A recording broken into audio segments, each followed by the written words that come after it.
شروع سے یہ نعرہ ہوا کرتا تھا، پاکستان کا مطلب کیا؟ لا الہ الا اللہ محمد رسول۔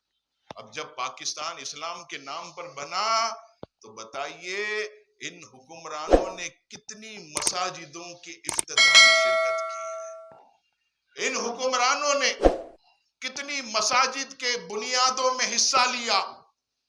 ان حکمرانوں نے کتنے مدارس اور جامعات کے افتتاح میں حصہ لیا؟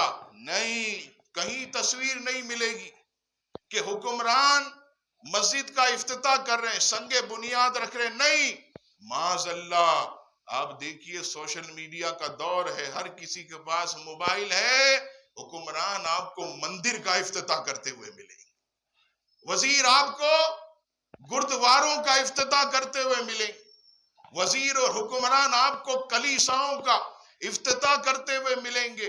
یہ حکمران آپ نے کبھی دیکھا کہ نبی پاک علیہ السلام کے یوم ولادت پر کسی عظیم مجلس میں آ کر انہوں نے اچھا بیان کیا ہو؟ لیکن 25 دسمبر کے دن کرسچنوں کو خوش کرنے کے لیے باقاعدہ ان کی تقریبوں میں شرکت کی جاتی ہے، انہیں فنڈ دیا جاتا۔ آج کہتے ہیں خزانہ خالی ہے، تو ہم کہتے ہیں کہ ننکانہ صاحب کے اندر یہ کروڑوں روپیہ جو تم نے لگایا، یہ غریب عوام کا یہ پیسہ کہاں سے آیا؟ جب تمہارا یہ نعرہ ہے کہ ہمارے پاس کچھ نہیں، تو ننکانہ صاحب میں سکھوں کے گردواروں پر یہ کروڑوں کہاں سے تم نے لگایا؟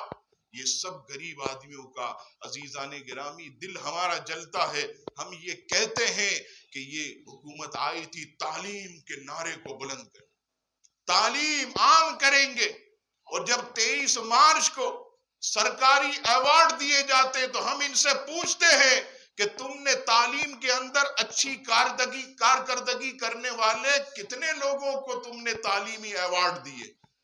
تم ایوارڈ کس کو دیتے ہو؟ ناچنے والی کو۔ تم ایوارڈ دیتے ہو گانا گانے والی کو، گلوکار کو۔ تم ایوارڈ دیتے ہو موسیقار کو۔ نعرہ تو بلند کیا تعلیم بلند کرنے کے لیے۔ آپ اتنے بیٹھے ہیں، ایمان سے جواب دیجئے کہ اس دور حکومت میں جتنا تعلیم کو نقصان پہنچا ہے، کیا اس سے پہلے کبھی پہنچا ہے؟ اس سے پہلے بچوں کی تعلیم پر اتنا کبھی فرق آیا؟ نہیں آیا۔